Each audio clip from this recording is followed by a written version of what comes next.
Olá, meus alunos. Vamos lá novamente estudar, certo? Esse é o assunto do livro, como eu sempre digo. Nós estudamos na aula passada sobre a Reforma Protestante com Lutero. Como surgiu a Igreja Protestante, hoje conhecida como evangélica. Como Lutero levantou as 95 teses, como foi agora a nova igreja, o que Lutero defendia, enfim. Só que a Igreja Católica, ela não ficou satisfeita com essa situação. Ela precisava fazer alguma coisa para barrar ou conter essa onda protestante que estava se espalhando pela Europa. Porque países como a Alemanha havia aderido à reforma, a Suíça havia aderido à reforma, a Inglaterra, de uma forma geral, o Reino Unido, que o Reino Unido é formado de 4 países, Inglaterra, Escócia, País de Gales e Irlanda do Norte, não é? A França estava também numa luta terrível lá para, como é que se diz, aderir também a essa reforma protestante, com um grupo chamado de Huguenotes lá na França, não é?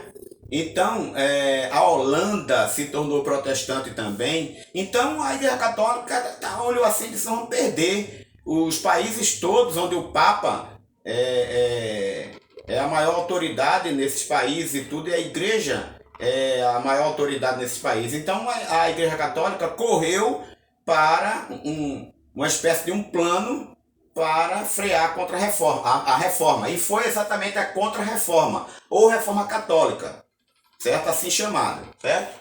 Então, para tentar conter o avanço do protestantismo e fortalecer o catolicismo, a liderança romana iniciou um movimento conhecido como Reforma Católica ou Contra-Reforma, ok?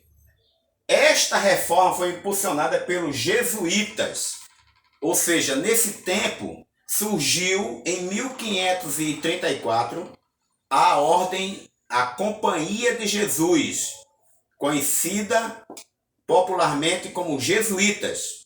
Essa ordem, digamos assim, foi a ordem que liderou o movimento da Contra-Reforma para fazer com que essas pessoas que foram para o lado de Lutero, Calvino e tantos outros, voltassem para a igreja novamente, certo? Então, os jesuítas assumiram tudo isso aí, ok? E aí a igreja convocou um concílio em Trento, concílio de Trento. Trento era uma cidade da região, onde o concílio se reuniu, certo? E lá nesse concílio, entre outras coisas criadas, eles criaram o Tribunal do Santo Ofício, conhecido popularmente como a Inquisição, certo? Para reprimir e punir os adversários, ok? Uma das coisas já criadas para conter esse avanço protestante foi a Inquisição. E nós vamos ver o que foi a Inquisição, tá bom? O que é Inquisição, meus alunos? A Inquisição foi fundada em 1231. Veja que bem antes da reforma, a reforma foi em 1517. Ela funcionou nesse século XIII, 1231. Depois deu uma parada e depois voltou no século XVI por conta do advento do protestantismo, ok? Então foi criado por uma bula papal do Papa, né, Gregório IX. O que é essa bula papal? A bula é um documento, uma decisão oficial que o Papa assina e que vale como lei. É uma bula, certo? Então, essa bula estipulou o modo como os inquisidores deveriam agir para localizar e interrogar hereges, que eles chamavam assim. Os protestantes, os católicos chamavam de hereges, porque deixaram a igreja e foram seguir outras doutrinas que eles diziam que não era que a Igreja Católica pregava, né? E aí perseguiu os hereges e convencê-los a se retratarem e até mesmo a voltarem para a igreja de onde saíram. Em 1252, o Papa Inocêncio IV, certo, permitiu o uso da tortura para se obter confissões das pessoas. Quando as pessoas eram presas como hereges, a igreja torturava, veja, a igreja, viu?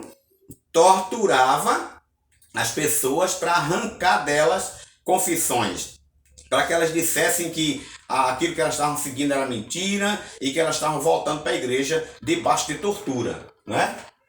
Se a pessoa confessasse, recebia a penitência, recebia o perdão. Mas se ela não fizesse isso, ela era condenada a morrer na fogueira. Ou enforcada, tinha 3 penas de morte: a forca, a fogueira e a guilhotina. Você sabe o que é uma guilhotina? Uma lâmina enorme que desce lá de cima assim, bota a cabeça do camarada presa no negócio lá, e a lâmina vem, corta o pescoço da pessoa, arranca, joga a cabeça lá fora. Ou então, uma pessoa, né, um soldado, vinha com um machado enorme, botava a cabeça da pessoa num toco e metia a lâmina para cortar a cabeça da pessoa. Assim era a morte, né, das pessoas que a Igreja Católica dizia que era herege. Se fosse homem, era herege. Se fosse mulher, era bruxa.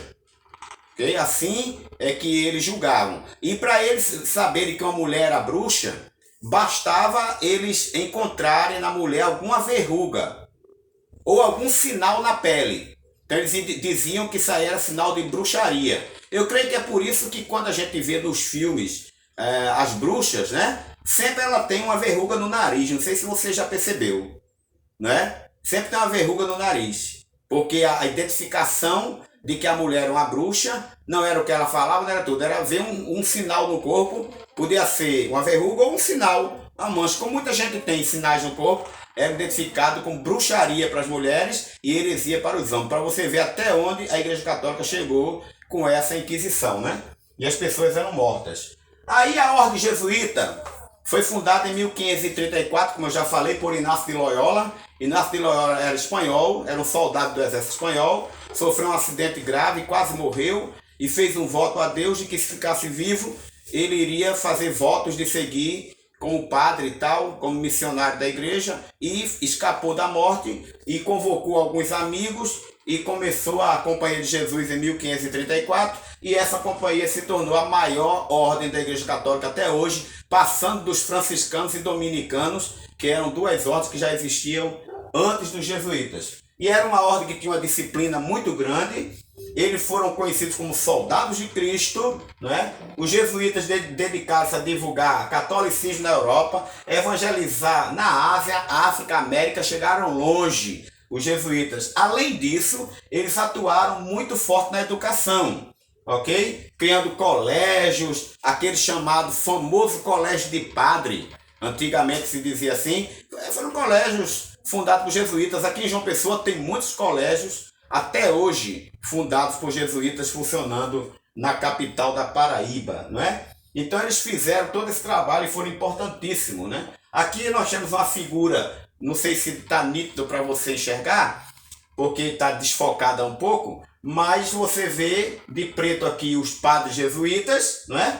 O outro aqui celebrando a missa e o povo ajoelhado seguindo os jesuítas no seu trabalho de evangelização, ok? Então aqui passando adiante, eu disse que o Concílio de Trento foi o divisor de água dessa contra-reforma da Igreja Católica. Esse concílio, o que era um concílio? Reunião dos bispos, né, da igreja para decidir sobre determinado assunto. Quando eles decidiam, aquilo aí se tornava lei para a igreja, tinha que ser aplicado, ok? O Concílio de Trento foi convocado em 1545 pelo Papa Paulo III e só terminou em 1563.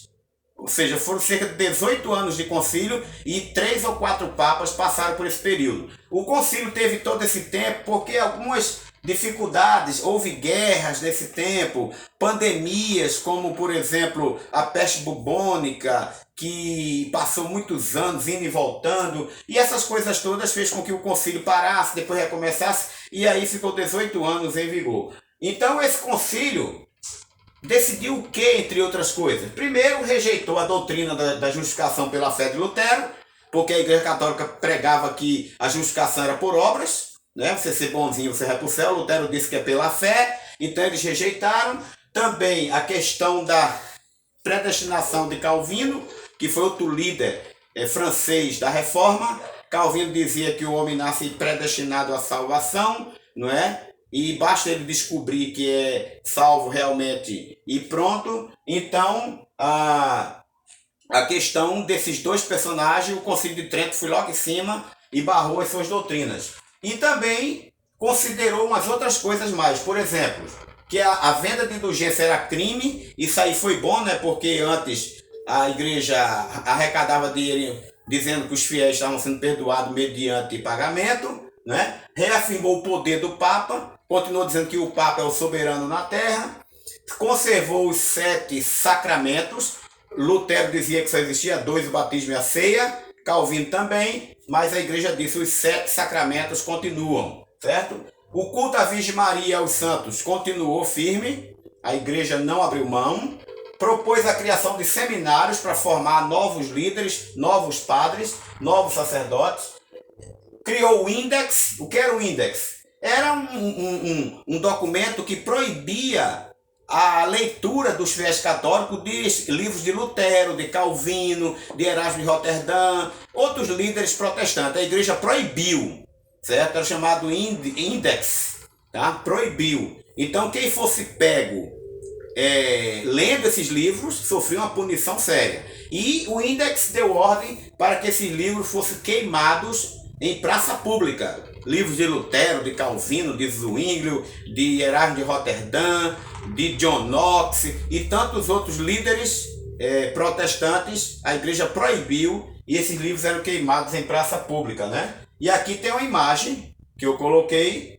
uma fogueira no meio, aqui a liderança, o povo vendo que o povo tinha que ver para servir de exemplo, e aqui certamente um jesuíta jogando dentro do fogo os livros para serem queimados, para o povo não poder ler e saber o que esses homens pregavam, ok? Pronto. Então a Contra-Reforma, ela fez isso, ela fez a Inquisição, ela fez o Concílio de Trento, ela perseguiu os protestantes, mas não conseguiu barrar não, porque os protestantes continuaram firmes no propósito até chegar até nós, as igrejas evangélicas. E agora aqui, um breve exercício para você fazer. O que foi a Contra-Reforma, o que foi a Inquisição, quando e quem fundou a Ordem dos Jesuítas, como os jesuítas eram conhecidos, o que o Concílio de Trento rejeitou e que outras decisões o Concílio de Trento tomou. Ok, gente? Até a próxima aula. Deus abençoe vocês.